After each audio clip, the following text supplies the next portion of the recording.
सरकारी अस्पताल की पुरानी इमारत पर पीले रंग का पेंट उखड़ रहा था। टूटी बालकनियां और दरकती दीवारें उसकी उम्र बयां करती थीं। अस्पताल के पीछे एक अलग कमरा था, शवगृह। उसमें 4 खिड़कियां थीं, 3 सामान्य और एक चौथी, जो हमेशा बंद रहती थी। डॉक्टर नेहा सिन्हा की उम्र लगभग 32 साल थी। मेडिकल कॉलेज से फॉरेंसिक विशेषज्ञ बनकर हाल ही में यहां तैनात हुई थी। आत्मविश्वास बाहर से दिखता था, लेकिन अंदर से घबराहट थी। किताबों में सब पढ़ा था, असली लाश देखना अभी बाकी था। शवगृह में 30 साल से काम करने वाले रमेश काका उनके पहले गाइड थे। झुकी कमर, सफेद झगपल और चेहरे पर हमेशा एक गंभीर चेतावनी। अनुभव की गहराई उनकी आंखों में साफ दिखती थी। शवगृह में सब कुछ उन्हीं की मर्जी से होता था। एक और कर्मचारी था, विकास, लापरवाह लेकिन नर्सों में मशहूर। काम में कभी कभी नियम तोड़ देता था। स्वभाव से हल्का फुल्का, पर कभी कभी जरूरत से ज्यादा उत्साही। अस्पताल के डीन थे डॉक्टर वर्मा, 60 पार, सख्त प्रशासक, लेकिन भीतर से संवेदनशील। वे मानते थे कि कुछ चीजें तर्क से परे होती हैं। सीनियर नर्स कविता, तेज, सतर्क, हर छोटी बात नोटिस करने वाली। वह शवगृह के पास ज्यादा देर नहीं रुकती थीं। अजीब घटनाएं देखी थीं, पर कभी खुलकर नहीं बोली। जब डॉक्टर नेहा पहली बार शवगृह में दाखिल हुई, रमेश काका ने रोककर कहा, मैडम, बाकी 3 खिड़कियां खोलिए, लेकिन चौथी को कभी मत छूना। क्यों? वहां भूत रहता है क्या? नेहा ने हंसते हुए पूछा। जो भी यहां आता है पहले हंसता है, फिर एक दिन चुपचाप चला जाता है। यह कहानी की शुरुआत थी। 6 साल पहले डॉक्टर विजय यहां काम करते थे। तेज दिमाग, अंधविश्वास में जरा भी विश्वास नहीं। एक रात ड्यूटी पर उन्होंने सिगरेट पीने के लिए चौथी खिड़की खोली। नर्स कविता वहां से गुजर रही थी। जैसे ही खिड़की खुली, अंदर धुआं आया और डॉक्टर विजय वहीं ठिठक गए। उनके चेहरे पर ऐसा डर था जैसे कोई अदृश्य चीज देख रहे हों। कविता थोड़ी देर बाद लौटी तो देखा, डॉक्टर विजय जमीन पर बैठे थे, माथे पर पसीना, आंखें चौथी खिड़की पर टिकी थीं। उसके बाद डॉक्टर विजय ने कुछ नहीं बताया, चुपचाप ट्रांसफर के लिए अर्जी दे दी। लेकिन ट्रांसफर से 2 हफ्ते पहले उनका शव अस्पताल के कंपाउंड में मिला, ठीक उसी चौथी खिड़की के नीचे। आंखें खुली, चेहरे पर वही डर जो कविता ने उस रात देखा था। शरीर पर कोई चोट नहीं। इसके बाद डीन ने आदेश जारी किया, चौथी खिड़की हमेशा बंद रहेगी। नेहा अपना काम करती रही, रिपोर्टें बनाई, घर लौटी। चौथी खिड़की बस एक बंद कोना थी। लेकिन एक दिन पोस्टमार्टम के लिए जगह कम पड़ी और अनजाने में एक ताजा शव रखी मेज उसी चौथी खिड़की के सामने लग गई। वह रात अमावस की थी। नेहा अकेले ड्यूटी पर थी। अचानक लाइटें टिमटिमाने लगीं। जनरेटर भी चालू था।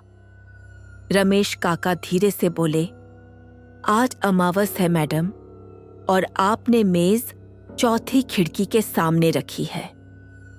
रात के करीब 2 बजे गहरे सन्नाटे में एक अजीब खड़खड़ाहट सुनाई दी, जैसे कोई उंगलियों से खिड़की की सलाखें रगड़ रहा हो। नेहा ने धीरे से मुड़कर देखा। चौथी खिड़की की लोहे की सलाखें धीरे धीरे हिल रही थीं, जैसे बाहर से किसी ने पकड़ी हो। कौन है वहां? खिड़की के बाहर देखा, कोई नहीं, सिर्फ घना कोहरा और उसमें एक धीमी पीली रोशनी, जैसे किसी ने मोमबत्ती जलाई हो। नेहा पसीने में भीग गई, लेकिन हिली नहीं। तभी ठंडी हवा का झोंका आया और लाश पर पड़ी चादर फड़फड़ाने लगी। उस रात नेहा को नींद नहीं आई। अगले दिन उन्होंने डीन से पूरी सच्चाई पूछी।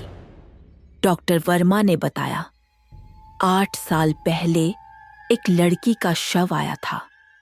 नाम था मीरा। बलात्कार और हत्या। चेहरा इतना बिगड़ा हुआ था कि परिवार पहचान नहीं सका।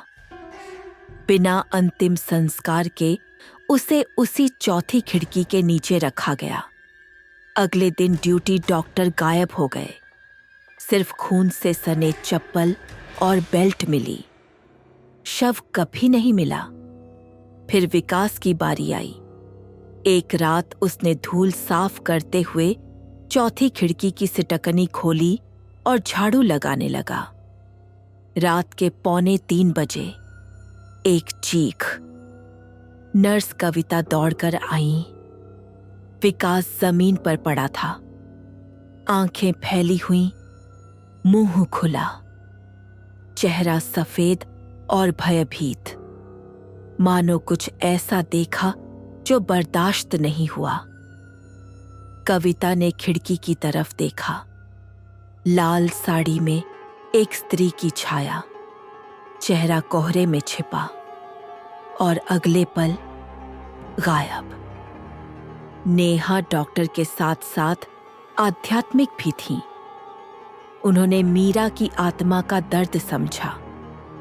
डीन को मनाकर अगली अमावस को बाबा महेश्वरनाथ को बुलाया। अनुभवी तांत्रिक, राख, लाल चंदन की रेखाएं और मंत्रोच्चारण। रात के 3 बजे खिड़की की जंजीरें खड़खड़ाईं। कैमरा स्क्रीन काली हो गई और फिर एक आवाज, मुझे न्याय दो। एक परछाई उभरी, जली हुई त्वचा, आधे खुले होंठ, खून से सनी साड़ी। मैं रोज रात यहां आती हूं। कोई मेरी सच्चाई नहीं जानता। मेरी चिता नहीं जली। मैं अधूरी हूं। नेहा की आंखें भर आईं। मैं करूंगी। तुम्हारा अंतिम संस्कार होगा, वादा है। बाबा ने राख फेंकी। एक तीखी चीख और कमरे का तापमान सामान्य होने लगा। अगले दिन नेहा ने मीरा का पुराना केस दोबारा खुलवाया।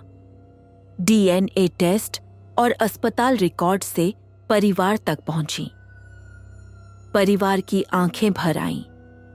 बाबा ने वही राख दी और कहा, इसे गंगा में विसर्जित करो। 1 हफ्ते बाद गंगा किनारे विधि विधान से मीरा का अंतिम संस्कार हुआ। उस रात चौथी खिड़की अपने आप बंद हो गई। उंगलियों की आवाज बंद। कोई परछाई नहीं। हवा शांत थी, जैसे किसी ने बरसों से रोती आत्मा को गले लगा लिया हो। अब उस खिड़की पर ताले के साथ देवी की तस्वीर लगी है। लोग कहते हैं, कुछ आत्माएं तब तक भटकती हैं जब तक उन्हें न्याय न मिले। चौथी खिड़की सिर्फ रास्ता नहीं थी, वह एक पुकार थी। अगर आपको यह कहानी पसंद आई है तो कृपया लाइक बटन दबाना न भूलें।